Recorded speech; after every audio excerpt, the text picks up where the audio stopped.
అందరికీ praise the lord. నేటి దినాలలో క్రైస్తవులు ప్రతి వారం ఒక దినము కూడుకుంటారు. ఆ వారం ఏంటంటే ఆదివారం.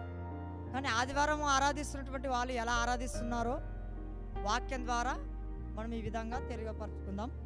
మార్క్స్ వార్త 7వ అధ్యాయం 6వ వచనంలో ఒక మాట రాయబడింది.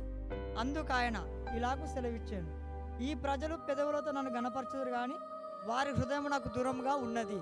అంటే ప్రతి దినము ఆరాధించేవారు ఎలా ఆరాధిస్తున్నారని వాక్యం సెలవిస్తుందంటే ఈ పెదవులతో, అంటే ప్రజలు పెదవులతో గణపరుస్తున్నారే తప్ప వారి హృదయములు దూరంగా ఉన్నాయి అని మాట్లాడుతుంది వాక్యం.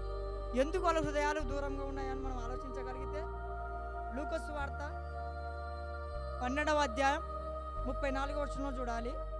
మీ ధనము ఎక్కడ ఉండునో అక్కడే మీ హృదయం ఉండును. అంటే దేవుడేమన్నాడు? వారి హృదయములు దూరంగా ఉన్నాయి. ఎందుకు వారి హృదయాలు దూరంగా ఉన్నాయంటే ఇక్కడ చెప్తుంది లూకా సువార్తలో, మీ ధనము ఎక్కడ ఉండునో మీ హృదయము అక్కడ ఉండును. ఎందుకు మనిషి హృదయం దూరం అయింది దేవునికంటే మరొక చోటుకి దగ్గర అయింది. వారు తమ హృదయాలను ఎక్కడ దగ్గరికి చేర్చుకున్నారంటే ధనము చెంతకు చేర్చుకున్నారు. కనుక ధనాన్ని నమ్ముకున్న వాళ్ళు దైవత్వాన్ని నమ్ముకోవడం అసంభవం.